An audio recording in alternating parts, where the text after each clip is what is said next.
પશ્ચિમનું એક પાત્ર છે, સિસિફસ. બહુ જ શક્તિશાળી, પુષ્કળ તાકાત. આવું જ્યારે કોઈ પાત્ર હોય ને ત્યારે નબળા માણસોને એની બહુ બીક લાગે.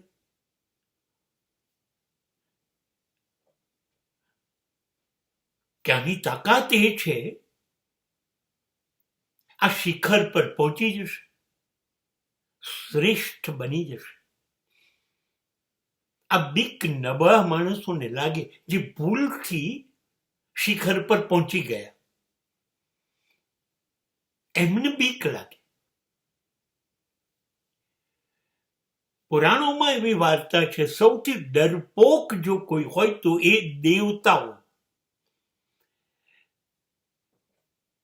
કોઈ કારણસર શિખર પર પહોંચી ગયા. એવી રીતે પશ્ચિમની આ વાર્તામાં દેવતાઓ શિખર પર પહોંચી ગયા એ જુએ છે. આટલું બધું શક્તિશાળી માણસ આ ચોક્કસ સ્વર્ગનો માલિક બની જશે. એક દિવસ દોડીને એની પાસે પહોંચી જાય છે ને એને કહે છે, અદ્ભુત છો તમે. આ જે પર્વત છે, આ જે શિલા મોટી, એને તમે ટોચ ઉપર પહોંચાડી દો ને એટલે સ્વર્ગ તમારો. ખુશ થઈ જાય છે કે દેવતાઓએ કહ્યું એટલે હવે હું સ્વર્ગની બહુ નજીક છું. એ મોટી શિલાને ધક્કો મારે, છેક સુધી લઈ જાય, પણ છેક ઊંચાઈ હોય ને એટલે શિલા ગબડતી ગબડતી પાછી નીચે જતી રહે.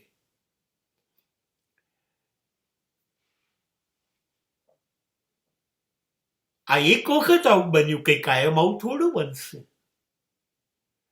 અને એમ માનીને ફરીથી પાછો એને પોતાની તાકાતથી છેક ઉપર સુધી લઈ જાય, પાછું શિલા ગબડી પડે. આમ જીવનભર ચાલ્યા કર્યું.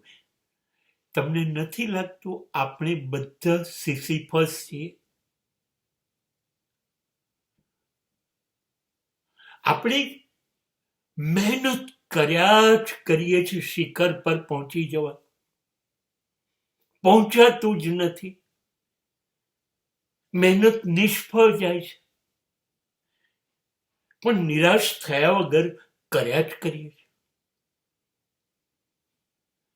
આજે કશુંક થશે એમ કરીને રોજ સવારે સૂર્ય ઉગે ને નીકળી પડીએ છીએ અને સાંજ સુધી મહેનત કરીએ છીએ.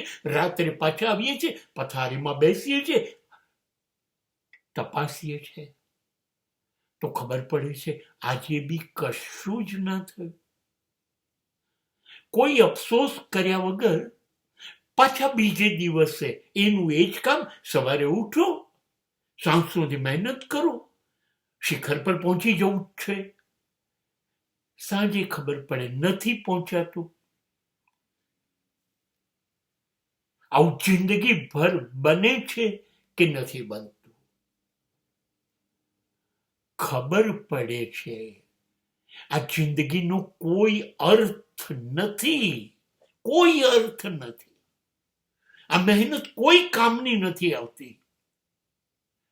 ખબર પડે છે, સમજાય છે,